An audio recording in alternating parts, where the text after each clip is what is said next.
Bonjour et bienvenue dans cette nouvelle analyse d'une chanson de BTS. Aujourd'hui, on va s'intéresser à la chanson No, qui est la chanson promotionnelle du mini-album Oh You're Late Too, qui fait donc suite à la vidéo d'analyse de la semaine dernière qui s'intéressait à la chanson d'introduction du mini-album. Et je l'avais dit en conclusion de cette analyse, les deux chansons sont fortement liées, puisque l'introduction du mini-album parle de la pression sociale en Corée du Sud et des effets qu'elle a sur l'individu, alors que pour No, la pression sociale mentionnée concerne les étudiants sud-coréens. La chanson commence de la façon suivante. Une bonne maison, une bonne voiture, est-ce que de telles choses peuvent vraiment apporter le bonheur? In Séoul et Sky, les parents seraient-ils vraiment heureux? Le rêve a disparu. Sans même un moment pour respirer, vivant la même vie sur une roue qui roule de l'école à la maison au PC Bang, avec la pression d'être numéro 1, les étudiants deviennent des agents doubles entre le rêve et la réalité. La chanson commence par une question concernant le bonheur, qui mentionne les biens matériels valorisés par la société.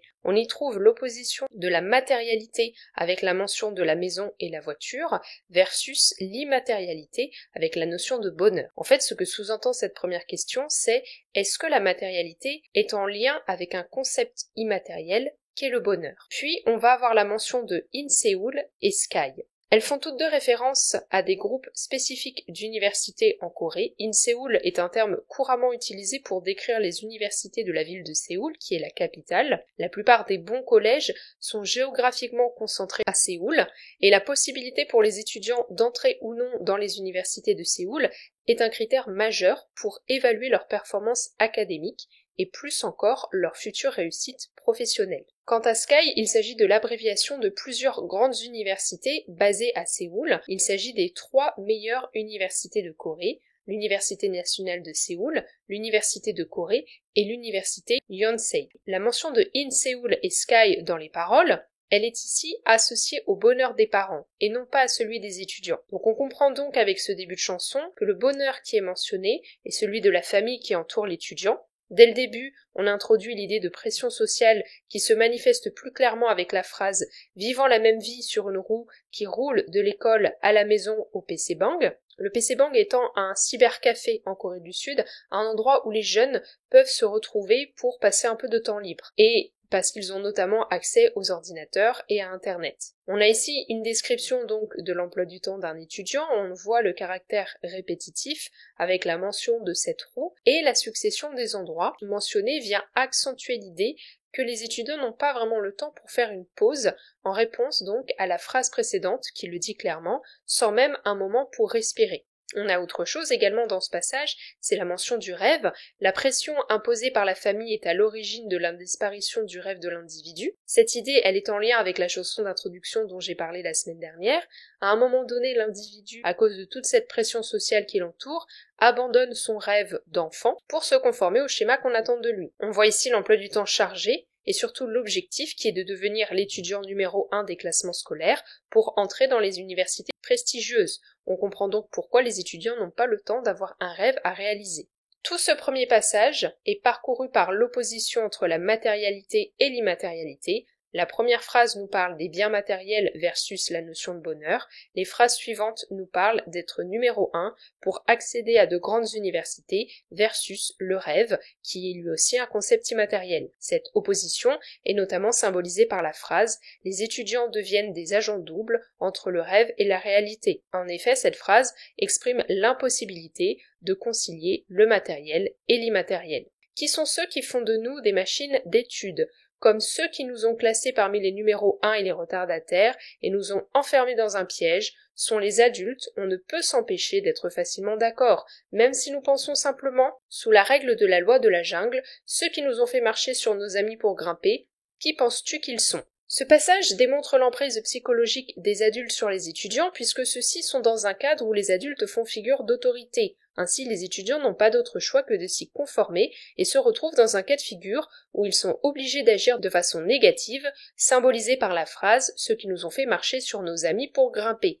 Cette phrase est très dure. Elle montre qu'il y a un tel système que les relations sociales comme l'amitié ne peuvent pas exister. Et la violence de ce système, elle est d'autant plus accentuée qu'elle concerne des étudiants, donc par définition des individus qui ne sont pas encore à l'âge adulte. L'absence d'existence de relations sociales comme l'amitié tombe sous le sens dans ce passage, puisque dès la première phrase, ce qui est mis en avant, c'est la déshumanisation des étudiants, qui ne sont pas caractérisés comme des êtres humains, mais comme des machines d'études. D'ailleurs, toujours dans ce système scolaire, ceux-ci sont catégorisés comme étant des numéros dans un classement.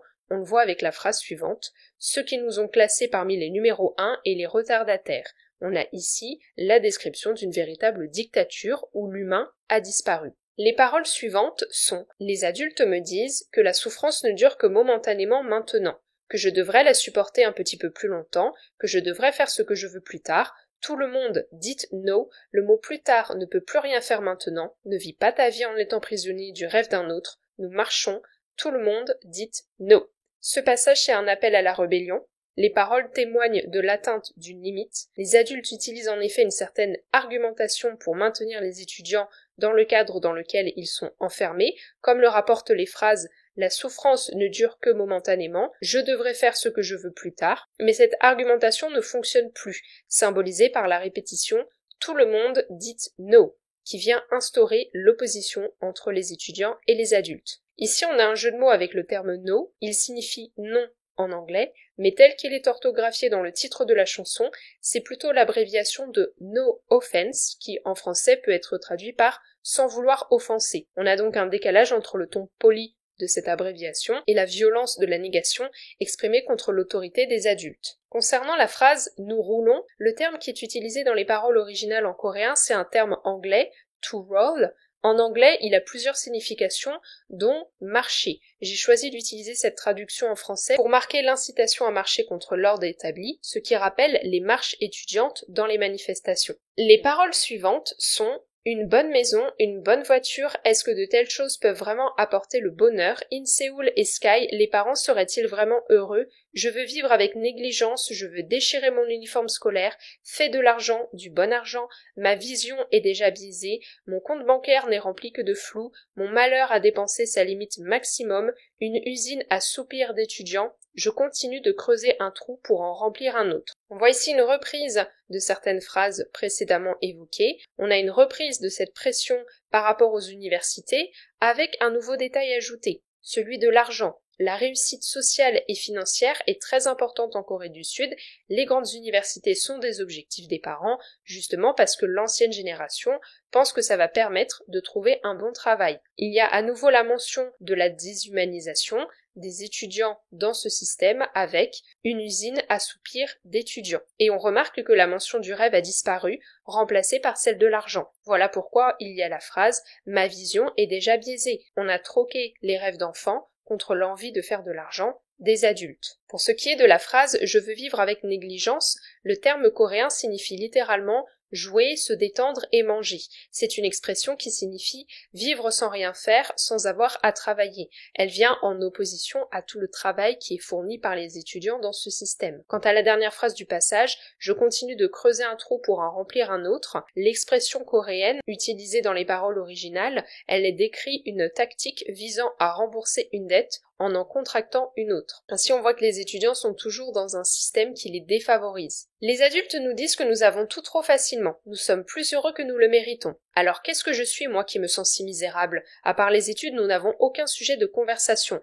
Les enfants comme moi débordent là-bas, la même vie que des marionnettes. Qui va prendre la responsabilité pour nos vies? Ici, on a une opposition des générations, celle des adultes estime avoir connu une période plus difficile dans sa jeunesse, et effectivement, quand on regarde l'histoire de la Corée du Sud, celle-ci a eu une histoire compliquée, notamment après la guerre de Corée dans les années 60, qui a séparé le pays en la Corée du Nord et la Corée du Sud, puisqu'il s'en est suivi une période de grande pauvreté dans le pays. Mais ça ne justifie pas cette pression exercée sur les étudiants actuels, d'autant plus qu'un autre élément est mis en avant, c'est l'absence de communication, avec la phrase « À part les études, nous n'avons aucun sujet de conversation ». On voit donc qu'il y a non seulement une fracture générationnelle, mais aussi une fracture familiale. Donc on est à la fois sur un plan social et sur un plan intime. De nouveau, on retrouve l'idée de déshumanisation avec la comparaison avec des marionnettes, et la dernière phrase, elle a une signification très sombre, qui va prendre la responsabilité pour nos vies, puisqu'en fait, elle fait référence au taux de suicide très important chez les étudiants sud-coréens à cause de toute cette pression. La chanson se termine avec les paroles suivantes. C'est vraiment maintenant ou jamais, il n'y a rien que nous n'avons encore essayé, nous roulons, tout le monde, dites no. Elle se termine donc sur un appel à se révolter. BTS tente ici de presser les étudiants à agir en faisant front commun contre les adultes, en lien avec le titre et l'intention de la chanson. C'est pourquoi la phrase tout le monde dit no est répétée à plusieurs reprises pour accentuer cette idée d'urgence. En conclusion, on a ici une chanson engagée qui soulève de graves thématiques sociales sur la Corée du Sud. À l'époque, BTS est encore pour la majorité de ses membres dans le système scolaire, donc c'est une thématique qui les touche et qui touche leur entourage. Elle est en lien également avec l'identité du groupe. Bangtan Sonyeondan, qui est le nom de BTS en coréen, signifie les garçons par balle. Le concept du groupe est justement de protéger la jeunesse contre les préjugés et la pression sociale. Malheureusement, la chanson n'a pas eu l'effet escompté. Dans une industrie de la K-pop qui avait habitué le public à des chansons d'amour, BTS n'a pas réussi à atteindre les objectifs qu'il s'était fixés avec cette chanson et ce mini-album, notamment en termes de vente et de renommée, et cette période est très sombre dans l'histoire du groupe parce que ils ont failli disband à cause de la situation financière de leur agence qui ne parvenait pas à gagner assez d'argent. J'espère que cette analyse vous aura plu. N'hésitez pas à me dire ce que vous en avez pensé dans les commentaires. Donnez-moi également votre avis sur la chanson. Est-ce que vous aviez conscience de son message engagé? Si vous avez aimé ce podcast, vous pouvez laisser un pouce bleu et vous abonner à la chaîne si ce n'est pas encore le cas. N'hésitez pas d'ailleurs à la partager autour de vous s'il y a des personnes qui s'intéressent à BTS et à la K-pop. On se retrouve lundi prochain à 18h pour une nouvelle analyse.